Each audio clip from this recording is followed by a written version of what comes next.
ஆன்மீக அன்பர்கள் அனைவருக்கும் இனிமையான வணக்கங்கள். இந்த பக்தி நேரம் நிகழ்ச்சியின் மூலமாக ஒவ்வொரு நாளும் ஒரு திருக்கோவிலினுடைய ஒரு சிறப்பு என்ன, தனித்துவம் என்ன அப்படிங்கறதெல்லாம் நம்ம பார்த்துட்டே வரோம். அந்த விதத்துல வைணவ திவ்ய தேசங்கள் என்று சொல்லக்கூடியவற்றை நாம் தரிசித்து வருகின்றோம். வைணவ திவ்ய தேசங்கள் அப்படின்னு எடுத்துட்டாலே 108 திவ்ய தேசங்கள் அப்படிங்கிறது நமக்கு தெரியும்.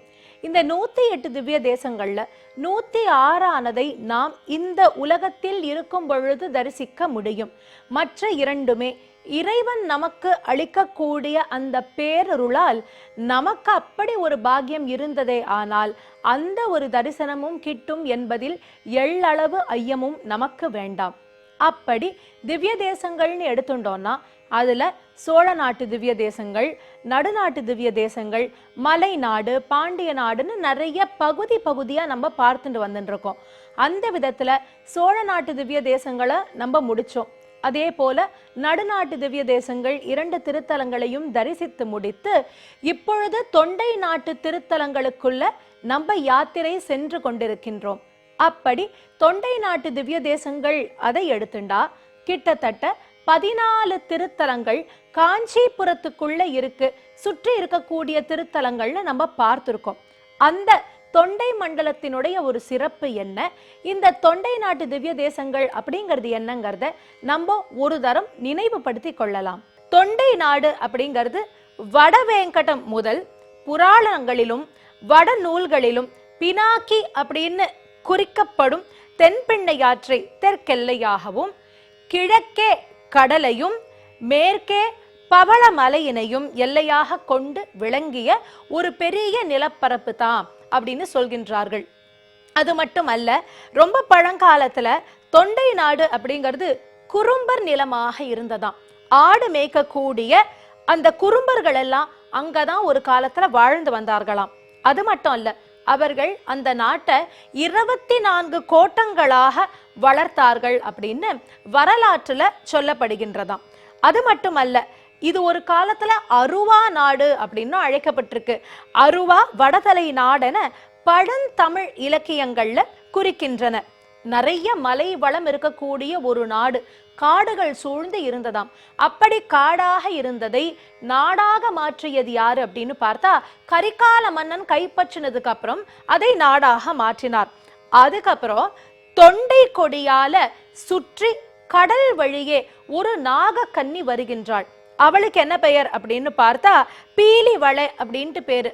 அந்த பீலிவளையினுடைய மகனான இளந்திரையன் அப்படின்னு சொல்லக்கூடியவர் அரசாட்சி பண்ணதுனால தான் தொண்டை மண்டலம் அப்படிங்கிற ஒரு பெயர் இந்த மண்டலத்துக்கு வந்தது. தொண்டை நாடு அப்படின்னு அதனால தான் சொல்றோம். அந்த தொண்டை கொடி அதை எடுத்து சுழற்றிண்டு வந்ததுனால அந்த ஒரு பெயர் தொண்டை மண்டலம் அப்படின்னு சொல்லுவது. அதுல இளந்திரையன் தொண்டை நாடு அரசாட்சி பண்ணும் பொழுது காஞ்சிபுரம் என்று சொல்லக்கூடியதைத்தான் தலைநகரமாக வைக்கின்றார். இப்போ இந்த காஞ்சிபுரத்தினுடைய ஒரு மேன்மைக்கு ஈடு இணையே கிடையாது. பொதுவாகவே நம்ம எப்படி சொல்றோம் அப்படின்னு பார்த்தா நகரேஷு காஞ்சி அப்படின்னு தான் சொல்றோம். நகரங்களில் மிகவும் சிறந்தது எது அப்படின்னு பார்த்தா காஞ்சிபுரம் அப்படிங்கிறது. மோட்சஸ்தலங்கள் அப்படின்னு 7 திருத்தலங்களை நம்ம சொல்றோம் இல்லையா? காஷி அந்த மாதிரி க்ஷேத்திரங்களை பற்றி சொல்றோம். துவாரகா, பூரி, இந்த மாதிரி மதுரா, இவை எல்லாவற்றையும் நம்ம மோட்சஸ்தலங்கள் அப்படின்னு சொல்றோம். அந்த மோட்சஸ்தலங்கள் பட்டியல்ல காஞ்சிபுரம் என்று சொல்லக்கூடிய இந்த திருத்தலமானதும் இருக்கின்றது. காஞ்சியில் வசிக்க முக்தி என்று பெரியோர்கள் கூறுகின்றார்கள். வசித்தால் மட்டுமல்ல, இங்க இருக்கக்கூடிய கோவில்கள் இந்த திவ்ய தேசங்களை தரிசித்து பெருமாளை சேவிப்பவர்களுக்கெல்லாம் மோட்சம் கிட்டும் என்று இங்க இருக்கக்கூடிய அத்தனை தெய்வங்களுடைய ஒரு மகாத்மியமானதை பக்த சரித்திரங்களை எல்லாம் நம்ம ஸ்மரணம் பண்ணும் பொழுது நம்மளால அதை உணர முடிகின்றது. இந்த காஞ்சிக்கு அவ்வளவு மகிமை உண்டு. ஒரு காலத்துல வித்யாபீட்டம், பாரத தேசத்துக்கு 2 வித்யாபீட்டங்கள் ரொம்ப முக்கியமா. அந்த 2 வித்யாபீட்டங்கள் எது? வடக்குல ஒரு வித்யாபீட்டம், தெற்குல ஒரு வித்யாபீட்டம். இந்த வடக்கின் வித்யாபீட்டத்தை தான் காஷ்மீரம் அப்படின்னு சொல்றோம். காஷ்மீர் இன்னைக்கு சொல்றோம் இல்லையா, அந்த காஷ்மீரம் அப்படின்னு சொல்லக்கூடியது, காஷ்மீரகம் அப்படின்னு சொல்லக்கூடியது வடக்குல இருக்கக்கூடிய வித்யாபீட்டமாக இருக்கு. அது மாதிரி தெற்கு தேசத்துல ஞானபீட்டம் வித்யாபீட்டமாக காஞ்சிபுரம் என்று சொல்லக்கூடியது விளங்கியது. அத்தனை பேரும் ஞானி. ஸ்ரீவித்யா உபாசனை அப்படின்னு சொல்லக்கூடியது ஒரு காலத்துல அதில் தேர்ந்தவர்கள் எல்லாம் அந்த காஞ்சியில தான் இருந்தாலாம். அது மட்டும் அல்ல, இன்னைக்கும் காஞ்சியினுடைய ஒரு அமைப்பு எப்படி இருக்கு அப்படின்னு பார்த்தா, ஸ்ரீசக்கரத்தினுடைய ஒரு அமைப்பு எப்படியோ அது மாதிரி தான் காஞ்சிபுரத்தினுடைய அந்த நகரத்தினுடைய ஒரு அமைப்பே இருக்கின்றது என்று சொல்கின்றார்கள். இவ்வளவு புகழ் கொண்ட காஞ்சியில் திவ்ய தேசங்கள் அப்படின்னு பார்த்தாலே கிட்டத்தட்ட 14-15 திவ்ய தேசங்கள் உண்டு.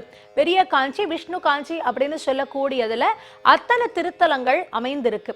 இந்த மாதிரி ஒரே இடத்துல கிட்டத்தட்ட 14 திவ்ய தேசங்கள் அமைஞ்சிருக்கிறது அப்படிங்கிறது காஞ்சிபுரத்துக்கு மட்டுமே இருக்கக்கூடிய ஒரு தனி சிறப்பு அப்படின்னே சொல்லலாம். அது மாதிரி முக்காவாசி பெருமாள் இந்த காஞ்சிபுரம் தொண்டை மண்டலம் அப்படிங்கிறத காட்டிலும் காஞ்சிபுரத்துல இருக்கக்கூடிய பெருமாள் எல்லாம் மேற்கு நோக்கி இருப்பது அப்படிங்கிறது முக்காவாசி பேர் அப்படி இருக்கிறது மற்றொரு சிறப்பாகவும் இருக்கின்றது.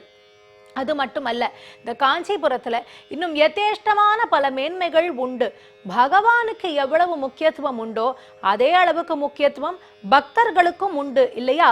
அப்படி பார்க்கும் பொழுது 4 ஆழ்வார்கள், முதலாழ்வார்கள் என்று சொல்லக்கூடிய 4 பேருமே அவதாரம் பண்ணினது இந்த தொண்டை மண்டலம் அப்படின்னு சொல்லக்கூடியதுதான். அதுல ஒவ்வொருத்தர் ஒவ்வொரு இடத்துல அவதாரம் பண்றா. இப்ப திருமழிசை ஆழ்வார் அப்படின்னு எடுத்துட்டோம்னா அந்த பெயரே நமக்கு சொல்கின்றது அது எங்க திருமழிசை அப்படின்னு சொல்லக்கூடிய இடத்துல தான் அவருடைய திரு அவதாரம் நிகழ்கின்றது. அது மாதிரி பேயாழ்வார் அவதாரம் பண்ணினது எங்க அப்படின்னு பார்த்தா மயிலாப்பூர் அப்படின்னு சொல்லக்கூடிய திருமயிலையில தான் பேயாழ்வாருடைய ஒரு அவதார ஸ்தலம் இருக்கின்றது. அதே போல பூதத்தாழ்வாருடைய ஒரு அவதார ஸ்தலம் எது அப்படின்னு பார்த்தா திருக்கடல் மல்லை என்று சொல்லக்கூடிய மாமல்லபுரம். அதே போல பொய்கை ஆழ்வாருடைய ஒரு அவதாரம் எங்க அப்படின்னா அது காஞ்சிபுரத்துல. அது மட்டுமா, எத்தனை பேர் ராமானுஜர் பரியந்தம் ஸ்ரீபெரும்புதூர்னு சொல்றோம். பகவத் ராமானுஜர் ஆகட்டும், சுவாமி தேசிகனாகட்டும், இத்தனை பேரோடையும் ஒரு தொடர்பு, ஒரு சம்பந்தம் இருக்கு அப்படின்னு சொன்னா அது இந்த காஞ்சிபுரத்துக்கே இருக்கக்கூடிய ஒரு சிறப்பு. காஞ்சி பூரணர் கஜேந்திரதாசர் அப்படின்னு சொல்றோமே, அந்த பெரியவா பரியந்தம் அத்தனை பேரு சைவம் வைணவம் என்று இரண்டுமே கைய கோத்துண்டு அவ்வளவு ஒரு சிறப்புகளை அள்ளித்தரக்கூடிய ஒரு திருத்தலம் எது அப்படின்னா தொண்டை மண்டலத்துல, முக்கியமா காஞ்சிபுரத்துக்கு அவ்வளவு மேன்மை இருக்குன்னு சொன்னால் மிகையாகாது. இப்படி பல சிறப்புகள் கொண்ட தொண்டை மண்டலத்தில் காஞ்சிபுரத்துல இருக்கக்கூடிய திவ்ய தேசங்களில் இன்றைய தினம் நாம் தரிசிக்க இருப்பது 48வது திவ்ய தேசம். நேற்றைய தினம் திருநீரகம் அப்படிங்கிற திருத்தலத்தை பத்தி நாம் தரிசனம் பண்ணினோம். இன்னைக்கு 48வது திவ்ய தேசம். இதனுடைய திருநாமம் என்ன அப்படின்னு பார்த்தா திருப்பாடகம் அப்படின்ட்டு பெயர். இப்ப இந்த திருப்பாடகத்துல பெருமாளுக்கு திருநாமங்கள் என்ன அப்படிங்கறதெல்லாம் நம்ம பார்க்கலாம். வழக்கம் போல பெருமாளுடைய திருநாமம் பாண்டவ தூதர் அப்படின்ட்டு பெயர். கிழக்கே திருமுக மண்டலத்தோடு அமர்ந்த கோலத்தில் இருக்கின்றார். அதாவது இருந்த கோலத்தில் பெருமாள் அழகாக சேவை சாதிக்கின்றார். தாயார் ருக்மிணி சத்யபாமா என்ற திருநாமத்தோடு நமக்கு அருள் பாலிக்கின்றார்கள். அதே போல விமானம் பத்ர விமானம், வேதகோட்டி விமானம் அப்படின்னு திருநாமம். தீர்த்தம் பார்க்கும் பொழுது மத்ஸ்ய தீர்த்தம் அப்படின்னு பெயர்.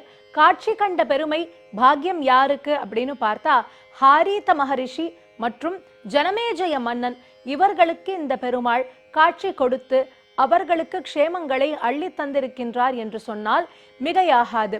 அப்படிப்பட்ட இந்த திருத்தலமானது திவ்ய தேசம் பட்டியல்ல எப்படி பெயர் வந்தது அப்படின்னு பார்த்தா எத்தனை ஆழ்வார்கள் பாடி இருக்கின்றார்கள் அப்படிங்கிறத பார்க்கும் பொழுது திருமழிசை ஆழ்வார், திருமங்கை ஆழ்வார், பூதத்தாழ்வார் மற்றும் பேயாழ்வார் 4 ஆழ்வார்களால் மங்களாசாசனம் செய்யப்பட்ட அற்புதமான ஒரு திவ்ய தேசம். அது மட்டுமல்ல 6 பாசுரங்கள் உண்டு இந்த பெருமாளுக்கு மொத்தமாக.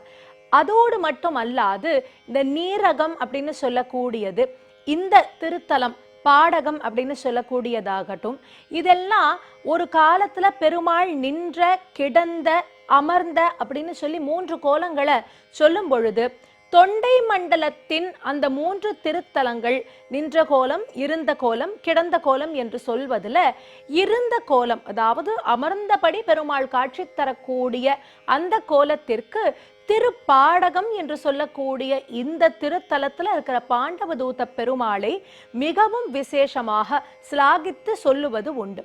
சரி, இந்த கோவிலினுடைய ஒரு சரித்திரம் என்ன அப்படிங்கிறத பார்க்கும் பொழுது ரொம்ப ஆச்சரியமாக நமக்கு இருக்கு. வைஷம்பாயன மகரிஷி அப்படின்னு சொல்லக்கூடியவரை பத்தி நம்ம எல்லாருக்குமே தெரியும்.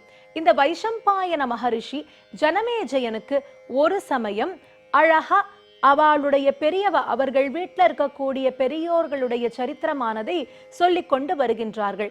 கிருஷ்ணனுடைய பெருமைகளை சொல்லி வருகின்றார்கள்.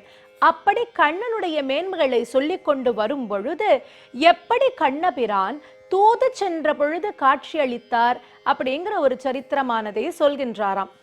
இப்போ அந்த கதையை முதல்ல நம்ம நினைவு கூர்ந்து கொள்ளலாம். எப்படி அப்படின்னா, பாண்டவர்களுக்கும் கௌரவர்களுக்கும் தான் ஆகாம போனது. பாண்டவர்களை 12 வருடம் வனவாசம், 1 வருடம் அஜ்ஞாதவாசம் என்று சொல்லி கௌரவர்கள் அவர்களை வெளியே அனுப்பினார்கள். ஆனால் பாண்டவர்களுக்கு பெரும் துணையாக நிற்பது கண்ணபிரான். கிருஷ்ணன் எதை சொல்கின்றார்களோ பாண்டவர்கள் அவ்வாறே செய்வார்கள். அப்போ அந்த 12 வருஷ வனவாசம் முடிந்து 1 வருஷம் அஜ்ஞாதவாசம். அஜ்ஞாதவாசம்னா என்ன? யார் கண்ணுக்கும் தென்படாத வாழ வேண்டும், யாரும் கண்டுபிடிச்சுடக்கூடாது. அந்த மாதிரி தலைமறைவாக வாழ்வதற்குத்தான் அஜ்ஞாதவாசம் அப்படின்னு சொல்லுவது உண்டு. அப்படி 1 வருட காலம் அந்த அஜ்ஞாதவாசத்தையும் முடித்த பின்னர் மீண்டும் அவர்களுடைய இடத்திற்கு வரணும் இல்லையா? அப்போ துரியோதனன், சகுனி இவர்கள் எல்லாம் சேர்ந்து பாண்டவர்கள் இந்த இடத்துக்கு வரவே கூடாது என்று நினைத்தார்கள். அப்ப என்ன செய்வது? யுத்தம் செய்யலாம் என்று முடிவெடுக்கின்றார்கள். யுத்தத்துக்கு முன்னாடி எப்பொழுதுமே தூது செல்வது அப்படின்னு ஒண்ணு உண்டு. கண்ணபிரான் தான் பாண்டவர்களின் சார்பாக தூது செல்கின்றார். அப்படி சென்ற பொழுது இவர்களுக்குள்ள, அதாவது கண்ணன் வரத்துக்கு முன்னாடி இவர்களுக்குள்ள இருக்கக்கூடிய பேச்சுவார்த்தைகள், சஞ்சயன் சொல்கின்றாராம், பாண்டவர்களுக்கு உரித்தான பங்கை கொடுத்துடலாமே, அதுல என்ன இருக்கு அப்படின்னு கேட்ட பொழுது கிடையவே கிடையாது, பாண்டவர்களுக்கு எதையும் கொடுக்க முடியாது. 5 ஊரை கொடுக்கலாங்கிறார், கொடுக்க முடியாது. 5 வீடை கொடுக்கலாமா? அதுவும் கிடையாது. 5 பிடி மணலாவது கொடுக்கலாமா? அதுவும் கொடுக்க முடியாது. சரி, 5 அந்த குண்டூசின்னு சொல்லுவேன், குத்தூசி போடுற இடம், 5 குத்தூசி போடுறதுக்கான ஒரு இடத்தையாவது அவர்களுக்கு தரலாமேன்னு கேட்டப்ப கூட ஒன்றும் கொடுக்க முடியாது. எல்லாமே நமக்கு தான், பாண்டவர்களுக்கு எதுவுமே கிடையாது என்று ரொம்ப திண்ணமாக சொல்லிவிட்டாராம் துரியோதனனும் சகுனியும். அப்போ அந்த மாதிரி சமயத்துல கண்ணன் தூது வருகின்றார் என்ற பொழுது அவர்களுக்குள்ள ஒரு பேச்சுவார்த்தை. இந்த பாண்டவர்களுக்கு கண்ணன் இருக்கிறதுனால தான் இவ்வளவு, எப்படியாவது அந்த கண்ணபிரானை நம்ம பக்கம் இழுத்து கொள்ள வேண்டும், ஏதாவது கொடுத்து கண்ணனை நம்ம பக்கம் வரவழைச்சிட்டோமே ஆனால் இந்த பாண்டவர்களுக்கு வெற்றி என்பது வாழ்வில் காண முடியாத ஒன்றாகவே ஆகிவிடும். அதனால அவர்களை எப்படியாவது கண்ணனை இந்த பக்கம் கொண்டு வரணும்னு முயற்சி செய்கின்றார்கள். அப்போ துரியோதனன் சொல்றான், வேணும்னா 108 ஊரு வேணாலும் கொடுக்கலாம், என்ன வேணாலும் கேட்கலாம், நிலம் கேட்கிறாரா என்ன கேட்டாலும் கண்ணனுக்கு அள்ளி தரலாம், தந்து கண்ணனை நம்ம பக்கம் கூட்டின்னு வருவாங்கிறார். அப்ப கூட சஞ்சயன் கேட்டாராம், துரியோதனா நீ கண்ணனுக்கு கொடுக்கறதுல 10ல் 1 பங்கு பாண்டவர்களுக்கு கொடுத்துட்டேனா இந்த யுத்தமே நடக்க போறது கிடையாது, அப்புறம் எதற்கு இப்படி பண்ற, அதை செய்யலாம் தானே என்று சொன்ன பொழுது விதண்டாவாதத்துக்காகவே அந்த ஒரு எண்ணம், நான் எப்படி பாண்டவர்களுக்காவது நான் கொடுக்கறதாவது ஒன்னும் கிடையாது, 1000 இந்த பக்கம் கண்ணனுக்கு அள்ளி தருவேன், ஆனா கிள்ளி கூட பாண்டவர்களுக்கு கொடுக்க மாட்டேன் என்று ரொம்ப குரோதத்தோடு சொல்கின்றாராம் துரியோதனன். சஞ்சயனால ஒண்ணும் பண்ண முடியல. கிருஷ்ணன் அதன் பிறகு தூது வருகின்றான். துரியோதனன் முதல்லயே சொல்லியிருக்கார், யாரும் எழுந்துக்க கூடாது, கிருஷ்ணன் வந்தா எல்லாரும் பேசாம இருக்கணும், அமர்ந்தபடிக்கு இருக்கணும் என்று சொல்கின்றார். ஆனால் நடக்கக்கூடிய ஒன்றா? கண்ணனுடைய அழகை பார்த்து விட்டால், அந்த கம்பீரத்தை பார்த்து விட்டால், கஜசிம்ஹ கதி வீரோ என்று ஒரு யானையோ சிங்கமோ நடந்து வந்தால் தோற்றத்தில் என்ன கம்பீரம் இருக்குமோ அந்த கம்பீரத்தோடு பேரழகனாக கண்ணன் உள்ள நுழைந்த பொழுது எல்லோருடைய இதயங்களும் அவரவர் கட்டுப்பாடை இழந்து கண்ணனுக்காக எழுந்து நின்று கைகூப்பி தொழுததாம். அப்போ கண்ணனை அத்தனை பேரும் வணங்குகின்றார்கள். இதை பார்த்த துரியோதனனுக்கு அவ்வளவு கோபம் ஏற்படுகின்றது. கண்ணனை உள்ள அழைத்து இந்த இடத்துல தான் நீ உட்காரணும்னு சொல்றார். கண்ணன் கேட்கின்றான், எனக்கு எதுக்கு இந்த இடம்னு. ஏன்னா அந்த இடம் எப்படி இருக்குன்னா ராஜசிம்ஹாசனம் மாதிரி இருக்கு. அலங்காரங்கள் எல்லாம் பண்ணி ரத்ன சிம்ஹாசனத்தை பல பல பலன்னு பட்டு துணி போட்டு துரியோதனன் பண்ணி வச்சிருக்கார். கிருஷ்ணன் எனக்கு எதற்கு இந்த ராஜசிம்ஹாசனம், ஓரமா ஒரு இடம் கொடுத்தா எனக்கு போருமே என்று சொன்ன பொழுது, இல்ல இல்ல தூது வருபவர்களுக்காகவே ரொம்ப தனித்துவத்தோடு செய்யப்பட்டது, அதனால நீங்க இதுல தான் உட்காரணும் என்று சொல்ல கிருஷ்ணன் போய் அதுல உட்கார்ந்தாராம். ஆனா துரியோதனன் அதுல ஒரு வேலை செய்து வைத்திருக்கின்றான் அப்படிங்கறத பின்னர் இப்ப நம்ம தெரிஞ்சுக்க போறோம். என்ன வேலை செய்து வைத்திருக்கிறார் அப்படின்னு பார்த்தா, அந்த சிம்ஹாசனத்துக்கு கீழே, அதாவது கிருஷ்ணன் அதுல உட்கார்ந்தாலே அந்த சிம்ஹாசனம் உடைஞ்சு கிருஷ்ணன் உள்ள பாதாளத்துக்கு போய் அங்க சில மல்யுத்த வீரர்கள் எல்லாம் இருக்கா, அவர்களை வைத்து கிருஷ்ணனுடைய கதையை முடிக்கிறது அப்படின்னு அவர் யோசிச்சு வச்சிருந்தாராம். இப்போ கண்ணபிரான் போய் அதுல உட்கார்ந்தார். நல்ல தயிர் வெண்ணெய் என்று எல்லாவற்றையும் சாப்பிட்டு செழுமையாக இருக்கக்கூடிய ஒரு தேகம், நல்ல வஜ்ர சரீரம் இல்லையா? அப்படி உட்கார்ந்த உடனே நர நர நரன் அந்த சிம்ஹாசனமானது பொடிந்தது, வழிவிட்டது. கண்ணன் பாதாளத்துக்கு சென்று விட்டான். துரியோதனன் நினைக்கிறா, ஆஹா கண்ணனுடைய கதை முடிந்தது என்று.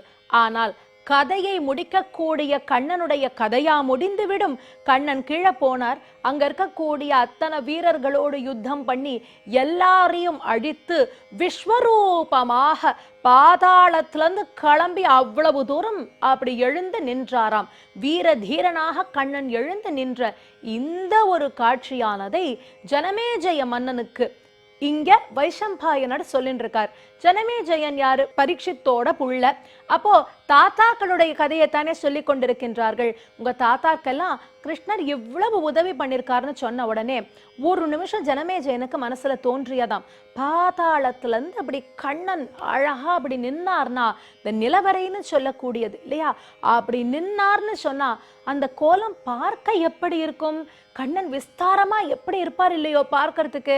எனக்கும் அந்த காட்சியை தரிசிக்க வேண்டும்னு ஆசையா இருக்கே என்று ஜனமேஜயன் நினைத்து கண்ணனை பிரார்த்திக்க, அக்கணமே பாடகத்தில் பாண்டவ தூத பெருமாளாக அவர் எழுந்து அருளுகின்றாராம்.